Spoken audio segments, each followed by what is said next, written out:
tagapakinig ng programang ito ng Bombo Radio Naga. Isang mapagpalang umaga sa lahat. Alright, ayun. Eto, Attorney Bogs, umpisahan natin ang atin pong tanungan session.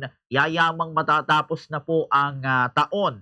Diba? Ilang araw na lang, Attorney, magte-2026 na. Haharap na naman tayo sa panibago na naman na taon na kung saan puno ng mga trials na naman ulit. Puno na naman ng mga activities na gagawin o kung ano pa man.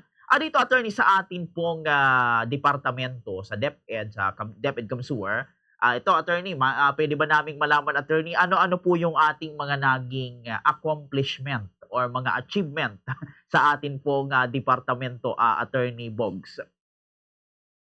Siguro, Bumbukir, kung titingnan ngayon sa buong DepEd, ang masasabi ko lang siguro na ngayon na nabigyan ang department ng malaki-laking pondo para sa 2026, do for signature pa ng ating pong mga mambabata. Siguro masasabi natin na ito ay malaking achievement ng ating pong mga nasa Department of Education at masasagot nito yung marami sa mga pangangailangan natin, lalo sa kakulangan sa classroom, sa learning materials, at iba pa sa Department of Education. Pero dito sa Camarines Sur, tayo ay nagpapasalamat dahil bago na magtatapos ang taong 2025, yung isa sa mga agenda ng ating pamahalaan, which is yung promotion ng ating pong mga kaguruan. Marami sa ating pong mga teachers ang happy magtatapos ang 2025 na mga na-reclass from teacher 3 to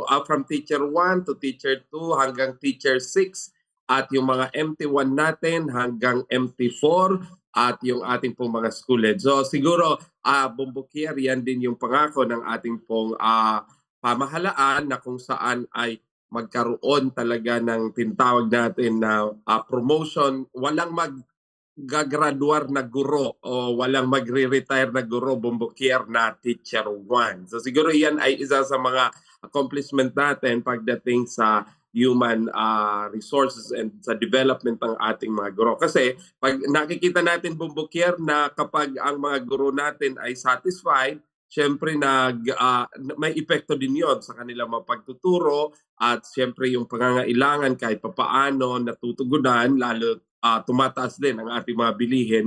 So ito ay malaking tuwang para sa ating mga kaguruan na na-promote, Bumbukir. Alright, opo. Ito, in terms of promotion, Attorney Bogs, sa tansya nyo or kung meron kayo, Attorney, hawak na data ngayon, gaano na ba karami, Attorney, yung mga guro na na-promote dito po sa ating departamento, Attorney Bogs? Dito sa Kamsur, yung mga nag-submit, Bumbukir, ng kanilang mga papeles bago yung deadline nung Agosto ata yun, if I'm not mistaken, at yung na-assess ng ating pong DepEd Camarines Sur, ang nag-file noon ay lampas 10,000, Bumbukir. At ang ating namang naisumite, yung mga pumasok na qualified doon po sa ating CAR, ay nasa mahigit 6,000. So yun po yung ating mga naisumite sa regional office. So yung numero na yun, yung bilang na yun, ang mga nag-aantay din na ma-promote. Though tayo kasi, Bumbukir, sa DepEd din nag-aantay din tayo ng yung tinatawag na notice of allocation ng fund. So minsan yung mga nag-apply at na hindi nakarating dun sa cut-off, so sila naman, Bumbukir, ang sunod sa pagkaroon ng pondo. So sila na rin ang isusunod natin doon sa linya ng ating pong popondohan. Opo, yun. Napakagandang marinig, Attorney Bogs. Ito, Attorney, sa part pa rin ng mga teacher natin, sa part naman po, Attorney, ng mga incentives, ayan. At tulad ng performance-based bonus, mga ganon. Kumusta, Attorney? Nagkaroon ba ng improvement? Tumaas ba, Attorney, yung atin pong mga napapunta doon sa atin pong mga kaguruan, Attorney Bogs? Well, bago nagtapos ang taon, nagkaroon tayo ng naibigay na yung PEI, Bumbukir, naibigay na rin yung kalahati pa lang ng SRI ng yung kalahati ay dito ng January, nito na ang January ibibigay. So naibigay na rin yung PBB, at wala na atang aantayin bubukir by January yung kalahati ng SRI na hindi pa na ibigay dahil din yon sa pondo at huli na rin kasing na ilabas yung panuntunan para sa SRI. Pero kaya yun yung aantayin. Do meron tayong mga nakita bumbukir na nag-aantay na dapat daw ay 14,500 at yung natitira yun na lang ang aantayin. So ngayon ang naibigay lang po natin ay kalahati at mag-aantay tayo ng release ng second tranche or yung kalahati ng pondo ng ating pong SRI. Opo, opo. Eto attorney, sa part naman attorney ng mga applicant natin, yung mga bago pa lang na magtuturo sa DepEd, gaano na karami attorney yung mga nag-a-apply sa ating departamento, para magturo or even yung mga non-teaching personnel, Attorney Bogs? Come and go din kasi yung ating yung bilang natin bubukyer, come and go. Pero ngayon kasi wala pa tayong inilalabas bubukyer na na memo para po sa 2026 na ranking ng mga guro. So yung mga naka-rank bumbukier, sila pa rin yung official nating listahan. So ibig sabihin, yun pa din yung kung merong mga bakante, dun pa rin po natin kukunin sa listahan na yon. Kasi good for 1 year din ang validity ng ating pong RQA. So yun po yung kinukunan bumbukier actually ng mga qualified na applicant po natin. So wala pa ngayon bumbukier na open for teaching na na ranking. Alright, opo, opo. Eto attorney, sa part tayo ng mga facility, ano po, siyempre nung mga nakaraang bagyo, mga nakaraang kalamidad itong 2025 may mga naapektuhan. Though siguro konti lang naman yung naapektuhan sa sakop natin sa DepEd Camsur. Pero attorney, kumusta? Nagkaroon na po ba ng parang sabi nga nito ay pag-unlad o improvement dito po sa part ng atin pong pasilidad, mga classroom dito po sa DepEd Camsur, Attorney Bogs? Ay totoo yan bumbukier. Actually ang gusto kasi talaga natin sana yung makaagapay man lang sa mga kasabay nating mga bansa na nandito sa Southeast Asia, for example. Ang tinitingnan kasi natin halimbawa Singapore, Bombokier, na kung saan ang mga classrooms ay pagdating sa mga classrooms talaga namang high-tech at merong mga pasilidad na makakatulong sa pag-aaral ng mga estudyante. We are looking forward to that sana dito sa atin Bombokier sa Camarines Sur. Pero isang consideration din kasi katulad nga ng sinasabi mo yung minsan nasisira ng typhoon, nasisira ng mga natural calamity na sana ganoon maging ready yung mga classrooms natin and looking forward tayo na yung mga mabibuild na mga bagong classroom kasi talagang kulang tayo bumbuker.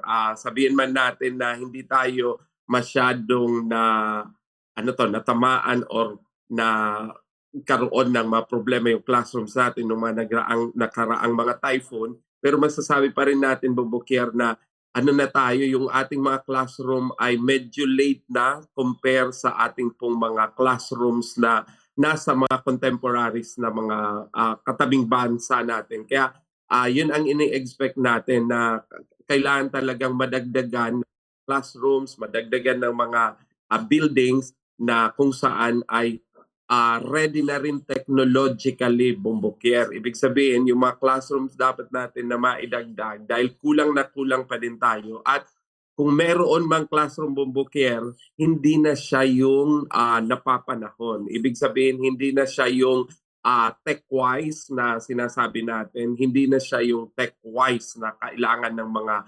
paaralan sa kasalukuyan. Kaya talagang need pa rin. Though, sabi ko nga Bumbukier, siguro masasabi ng DepEd na isa sa mga achievement niya ngayon yung magkaroon siya ng magandang budget sa 2026. But that is again sa 2026 pa. And looking forward, marami din kasing nangyayari Bumbukier along the way pag implementation na ng mga programs na merong mga pagbabago and of course naintindihan naman natin na kami kasi dito sa Bababong Bukier implementation na lang ng mga programa galing sa central office or galing sa ating national government. Kaya sana kahit marami tayong need, I will tell na madami pa ring need Bumbukier dito sa atin, lalong-lalo na yung mga classrooms natin na dapat ay scientifically and technologically makaagapay. Kung hindi man advance Bombokier, at least makaagapay din sa call ng time na kung saan ang mga karatig bansa natin ay going forward na sa ganun. Alright, opo. Ito attorney, balikan ko yung about sa promotion, ano, marami kasing nagtatanong attorney, siguro nagwo-wonder, paano daw ba attorney magpa-promote dito sa DepEd? Attorney Bogs. Ay oo, 'pag teacher ka na dito sa DepEd medyo madali na Bombokier, hindi na siya napaka-rigid compare nung yung mga dati nating mga panuntunan. Ngayon, tatandaan lang ng ating mga guro yung education, training, experience, performance rating, at saka demo teaching. Doon na lang naka-focus Bombokier yung ating promotion standard. So ibig sabihin kang sa ating pong mga teacher, lalo-lalo na yung mga gusto ma-promote, ay indispensable talaga Bombokier yung education.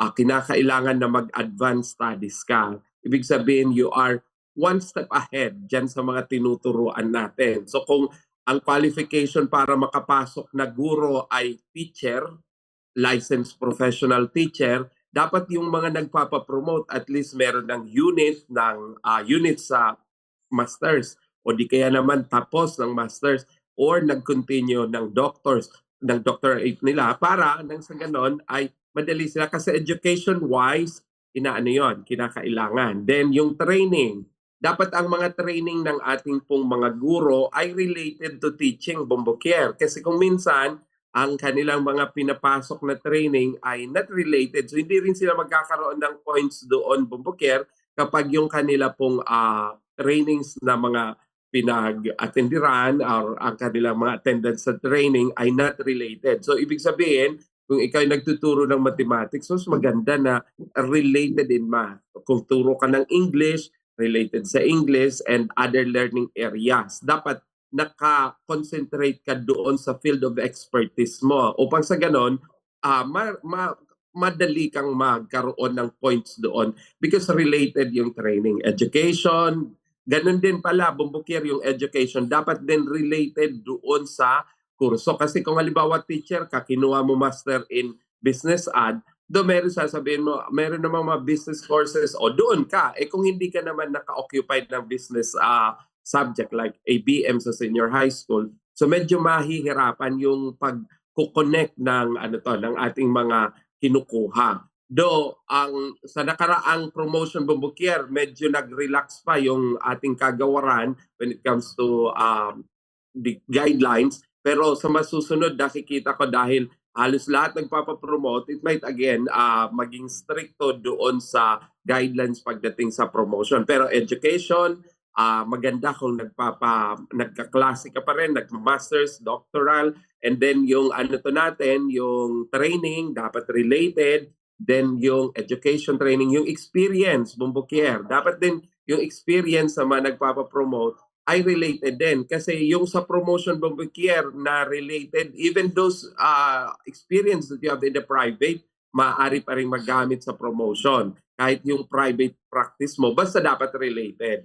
Halimbawa, yung teacher ay teacher nga siya, pero pumasok naman siya sa non-teaching career like HR and other. Then nung nagpa-promote siya, hindi niya yun magagamit kasi not related to the experience. So, yan po dapat isa, education, training, experience. Then, yung performance rating, yung mga nire-rate tayo, Bombokier, ng ating pong mga boss, ng ating immediate supervisor, ng immediate superior, at yun ay sinasabit din at nagiging basihan ng pagmamarka ng ating pong mga nasa ranking committee sa promotion. So, kailangan nandoon yan. And of course, dahil nga ito ay teaching, kinakailangan nilang i-execute Bombokier yung kanilang expertise sa pagtuturo or yung kanila pong natutunan. Kaya meron pong demo teaching. Kahit teacher na sila, kailangan pa nilang mag-demo ng kanila pong expertise at ipakita kung saang level na yung kanila pong mga expertise bilang mga guro. Kaya yun po Bombokier ang mga dapat na tingnan ng ating mga guro na nais magpa-promote. Education, training, experience, performance rating nila, and of course, yung demo teaching. Yun lang naman, wala nang iba na mga kailangan punan ng ating magpapapromote. Yun, very well said, very detailed, attorney. Paano ito, attorney, na maitanong ko lang, paano, attorney, kung halimbawa engineer ka or architect, siyempre related naman yan, attorney, sa math, plano niyang magturo sa math, pwede sa DepEd, pwede ba yon, attorney? Yung kung mga ganoon bumbukir, halimbawa meron silang mga bachelor's degree other than education, dapat meron silang kinuhang professional education courses or subjects para ma-qualified. Ang requirement lang nga naman ng ating professionalization law ay at least 18 units. So meron kang bachelor's degree which is like architecture, engineering, plus 18 professional units of education para ma-qualify kang makapag-board exam. And kapag licensure exam for teachers ka and you pass, then you apply, most probably bumbukir yung mga ganoong kurso, magfo-fall siya sa Department ng Mathematics or sa learning area na math. Iyon, opo. Eto pa, attorney, kasi nung ako'y nag-aaral pa din, may mga ano din, may mga napapansin ko, attorney, may mga matanda na, yung mga seasoned na teachers, pero nasa teacher 1 pa lang po sila. Ngayon ba, attorney, may mga nangyayari pang ganyan, attorney Bogs? Yes, meron talaga mga ganoon bumbukir na hindi talaga hindi gumalaw, hindi sila hindi sila nagpo-promote. At yung iba nga nag-retire na talaga na ganoon pa rin teacher 1 yung kanila pong mga inabot at happy naman sila doon sa While ang ating kasing isipin ngayon bumbukir yung sa promotion, gusto natin na yung talagang mga guro maglukso naman ng kanila pong posisyon bago sila mag-retire.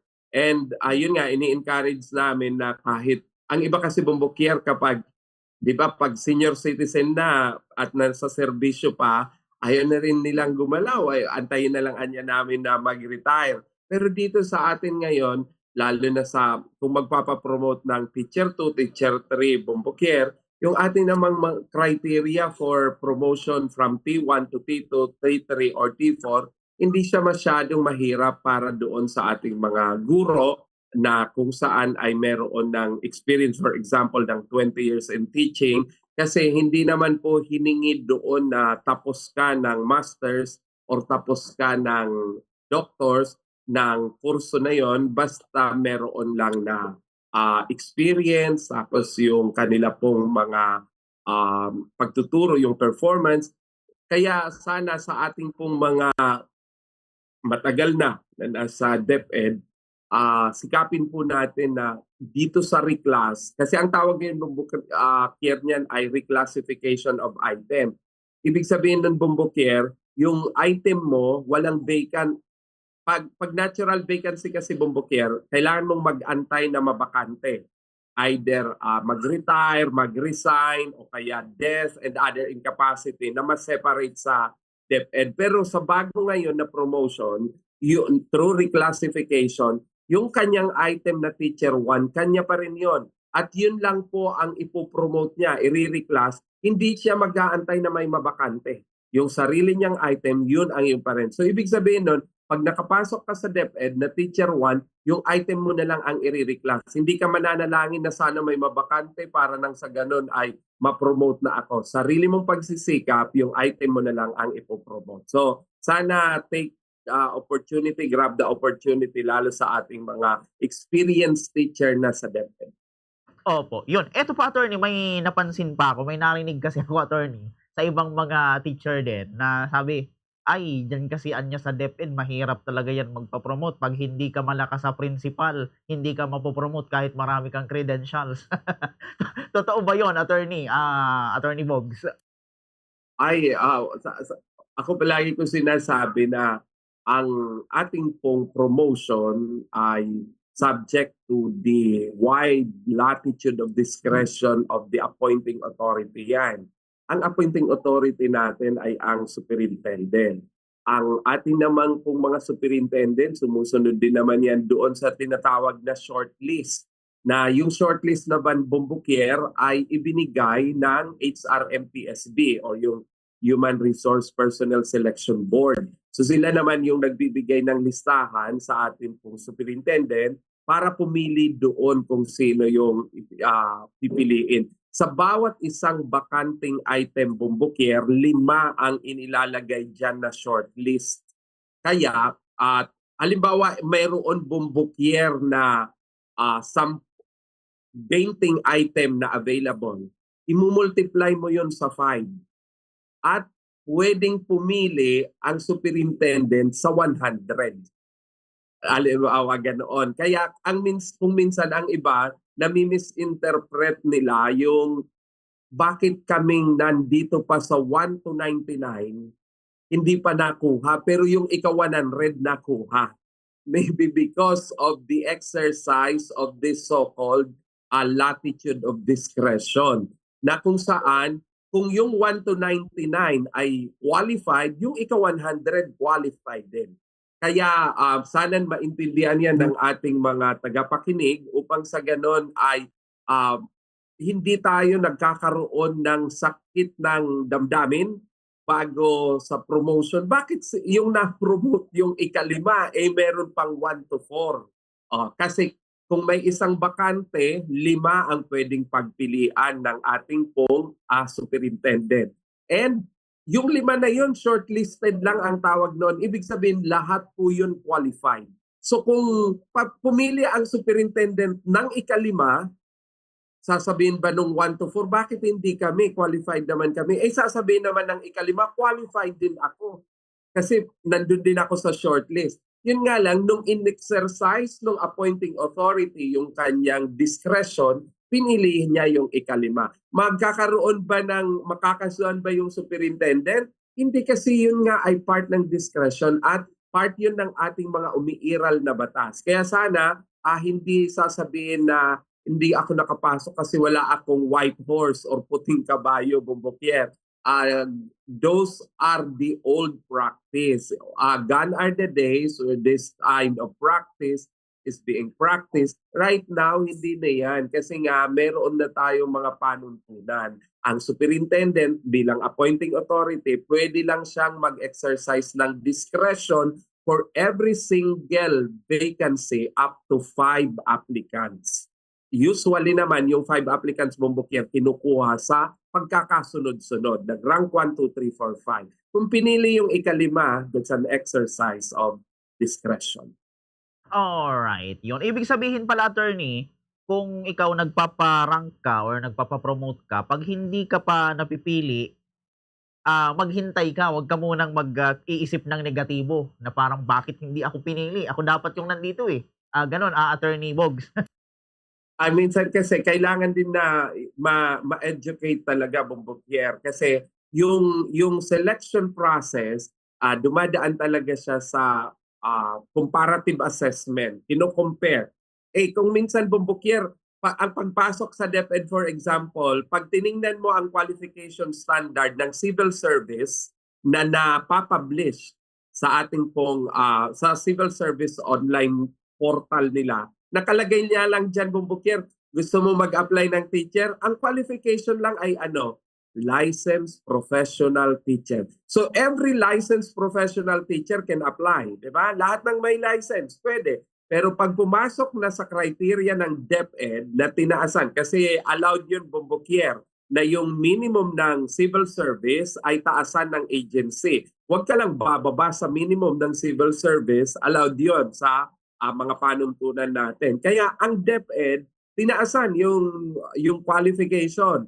While nandun yung minimum na requirement ng civil service, which is licensed professional teacher, nilagyan ng DepEd ng mga add-on, nilagyan ng training, nilagyan ng performance rating, nilagyan ng experience, nilalagay yon. So, yun na dapat ang imimit natin kasi much higher qualification ang nire-require ng DepEd para sa mga applicants. So, hindi siya pwedeng basta lang sabihin, Bomboquier, nakagustuhan ng ating mga to. Ayun naman, Bomboquier, na mag-antay ng kung makuha na talaga Well, yun talaga ang mangyayari, Bubukir, kasi kung halimbawa isa Bubukir yung vacancy tapos ang kinuha pa yung panglima, yung 1 to 4 na di nakuha, yun na lang talaga. Sasabihin na lang natin na mag-antay. Baka sa susunod na pagrelyebo ng mga bakanting slot ng mga item, doon naman sila ma-accommodate. Opo, yun. So, sana magsilbi ito, attorney, eye-opener doon sa mga, anong tawag nito, mga nag-a-apply sa DepEd or sa mga teacher na gusto talagang ma-promote ano, dito po sa ating, departamento. Anyway, attorney, ito dahil lumalalim na, attorney, yung ating pag-uusap, sa susunod na taon, attorney, ano-ano pa yung ating mga susunod na lakdang, para po sa ikauunlad pa ng ating departamento, Attorney Bogs? Ang ating namang bumbukir na mga ginagawa sa DepEd ay continuous process. So may mga continuous progression ang ating pong mga panuntunan at naniniwala naman tayo na for the betterment yan ng services natin. Now, yung ating pong mga, like for example, yung mga na-cut off bumbukir doon sa reclass para sa promotion, sila naman yung ipa-prioritize doon sa next tranche ng pagkakaroon ng mga mapopromote at doon sa budget na ibababa sa atin. Kasi palagi naman tayo bumbukir na subject to the availability of fund. Kahit naman kasi yan bumbukir magpa-promote at riniclass at pinagdaan natin sa comparative assessment, kung wala pa bumbukir na pondo, yun din naman ang aantahin natin. Pero base nga sa forecast natin, mas madami pang mapopromote Bombocare next year through the reclassification system. Alright, yun. Ito, attorney, bago tayo matapos, ano na lang ang ating, siguro panawagan sa atin pong mga nakikinig, especially sa mga nakikinig sa atin, attorney, na mga teacher din na gustong sumulong sa kanilang posisyon, sa DepEd, Attorney Bogs. By the way, Bombocare, today wala nang opisina sa ating pamahalaan at sa mga pampublikong opisina hanggang sa Pizzas 4. So, 5 na ang balik bumbukir ng ating pong mga, kaya dun sa may mga transaction, kasi meron pang mga nagme-message sa akin kung may opisina pa, wala na pong opisina ang DepEd at ang balik po ay sa 5 na ng January. Kaya kung meron po kayong mga pending transaction, sa January na po ang ating pagbabalik opisina. At doon naman po sa ating mga guro, lalong-lalo na sa mga naapektuhan ng reclass. Yung iba nakikita ko nagpo-post na hindi pa sila inabot at yung iba naman ay medyo disgusted kasi nga na-cut off sila doon sa hindi pa instead na nakapasok na, hindi pa sila nabigyan. So magantay-antay na lang po tayo. Nakita ko naman po sa proseso ng ating HR, ng Human Resources Management natin, na ang ating pong mga isinusumiting mga papel para sa reclass for promotion ay naka-queue para sa pagkakasunod-sunod. So asahan ko na ang ating pong 2026 ay mas marami pang mangyayari, lalo-lalo na sa ating mga guro. Iyon. Very well said, attorney. So maraming salamat, attorney, sa inyo pong pagpaunlak ulit sa atin pong interview ngayong umaga. So maraming salamat, attorney. Ingat po kayo palagi. Happy New Year po sa inyo. Thank you so much, attorney. Happy New Year, Bambukir. Maraming salamat. Yan, mga kabombo, si attorney